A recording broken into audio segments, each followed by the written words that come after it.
citizens, countrymen, young people, men and women of Egypt, I am addressing you today. I am addressing the youth of Egypt in the Tahrir Square and throughout Egypt. I am addressing you today with a speech from my heart, a speech of a father to his son and daughters. I would like to tell you that I am proud of you as a symbol of a new generation of Egyptians that is calling for a better change, and it's committed to this change, and a youth which is dreaming and making the future. I would like to tell to you, first of all, that all your martyrs and injured, their blood will not go in vain. And I would like to stress that I will not refrain from punishing those behind those crimes with all severity. Those who have committed crimes against our youth will be put on trial according to the courts and the laws. They will get severe punishments. And I would like to address the families of these innocent victims. It did sadden me a great deal for what had happened to them. Like it did sadden me, and it hurt my heart what had happened to them. In the same way you felt this hurt and pain. I would like to tell you that my response to your voice, to your message, to your demands is an irrevocable commitment. And I am determined strongly to pledge what I have promised you with all seriousness and frankness. And I am committed strongly to implement without hesitation or without any revocation. This commitment stems from a severe commitment, a strong commitment in your confidence, and your demands are legitimate and right demands. Any political system can commit mistakes, and any state can commit mistakes. What is most important is to acknowledge these mistakes and put them right as soon as possible, and put those behind them to account, bring them to account. I would like to tell you that as the President of the Republic, I am not embarrassed to listen to the youth of my country and to respond to them. However, the main embarrassment and what is wrong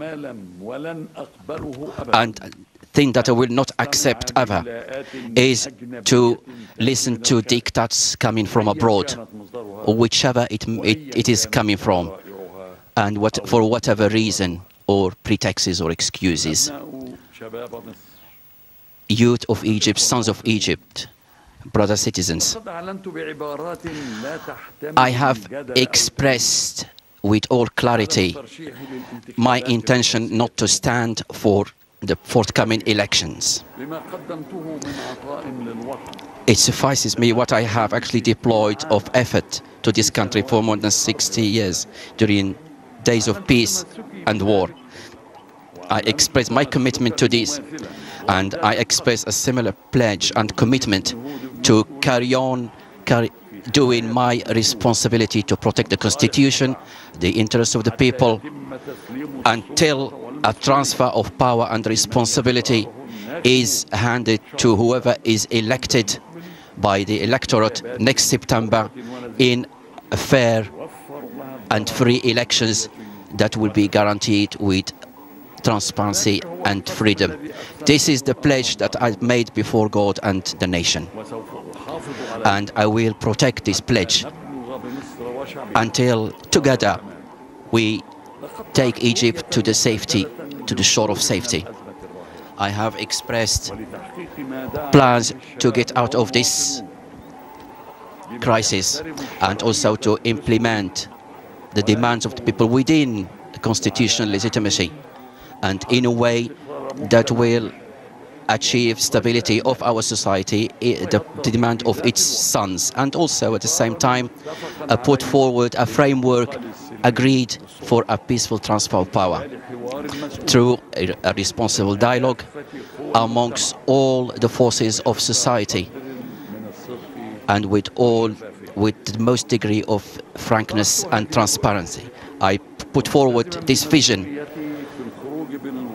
committed to my responsibility to get the country out of this very difficult situation, and I will carry on doing it, first one after the other, hour after the other, and looking forward for the support and the assistance of everyone who is eager for Egypt's safety and stability, and put it forward to and implement it. And these plans will be implemented within reason by our armed forces. We have in fact started a very constructive national dialogue that includes Egypt youth who have led a call for change and all the political forces. This dialogue has resulted in the principled agreement in opinions and stances, which has put us in the right path to get out of this crisis. And we should carry on this dialogue so that to get it from the framework into a road plan, a clear road plan, and within a precise and fixed timetable. Every day after day, a peaceful transfer of power will start from now until next September. This national dialogue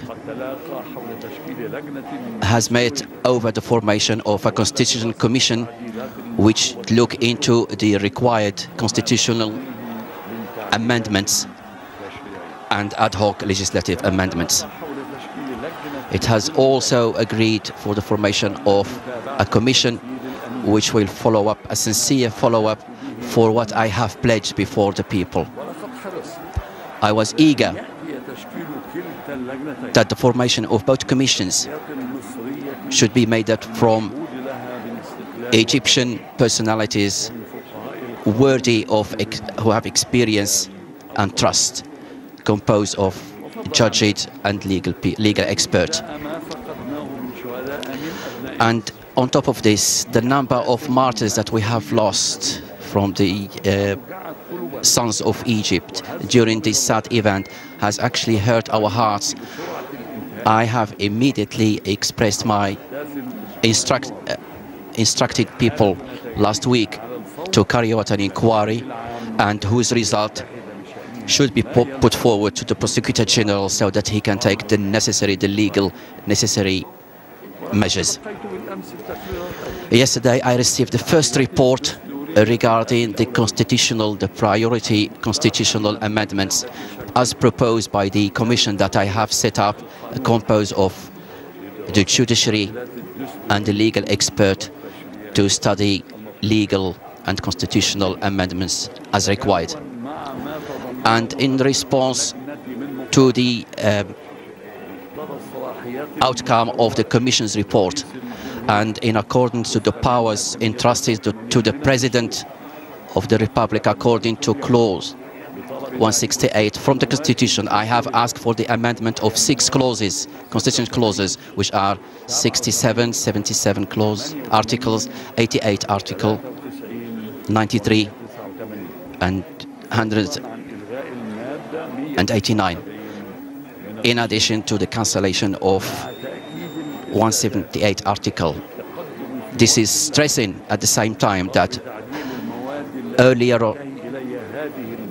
that other amendments will be implemented according to necessity and as needed. These amendments aim to facilitate candidacy for the presidential elections and to determine a presidential term in accordance to, and also to see to it that the holding of the election should be free and transparent. It is up to the judiciary to see into the identity of the members of parliament and the conditions put forward for elections. As for the suggestion to cancel, to abolish 168 article of the Constitution, needs a balance between the protection of the country from the dangers of terrorism and the guarantee of rights and freedoms, civilian freedoms of the citizens, that will allow us to open the door to the lifting of the emergency law in accordance to the right circumstances and the prevalence of stability, so that we can do that. Citizens, the priority now is to recover trust between the Egyptians, amongst the Egyptians, and also the trust and confidence in our economy and international reputation, and the fact that the change that we have embarked on will carry on, and there is no going back to the old days. Egypt is going through difficult times. We cannot allow it to carry on. The damage caused to our economy, and they are on a daily basis, this damage is on a daily basis, will lead Egypt to situations that the youth who are calling for change and reform will be the first affected from the effect. The current situation, the current time, is not about me. The situation is not about Hosni Mubarak, but the reality is now is about Egypt. Its present, the future of his sons. All Egyptians are in the same trench. Therefore, we should continue our national dialogue that have already started in the spirit of groups, but not enemies.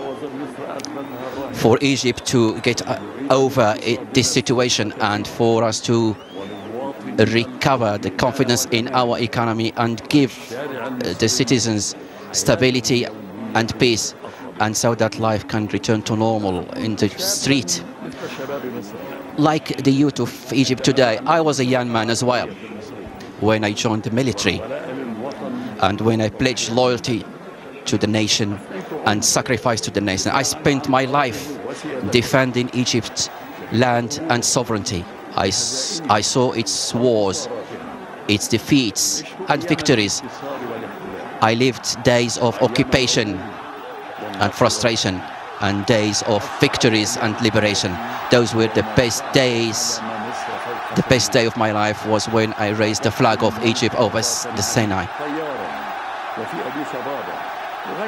and when I flew planes in Addis Ababa. There was no day when I was affected or I gave in to foreign pressures. I protected peace. I worked for Egypt's stability and peace. I worked for Egypt's progress and the progress of its people. My aim was never to seek a false and fake power. I believe that the majority of Egyptian people know who is Hosni Mubarak, and it pains me what has been expressed by some people from my own country. Anyway, I am aware of the dangers facing us, and out of my belief that Egypt is going through a very significant phase in its history, this compels us all to put the interests of the nation first and put Egypt above any consideration.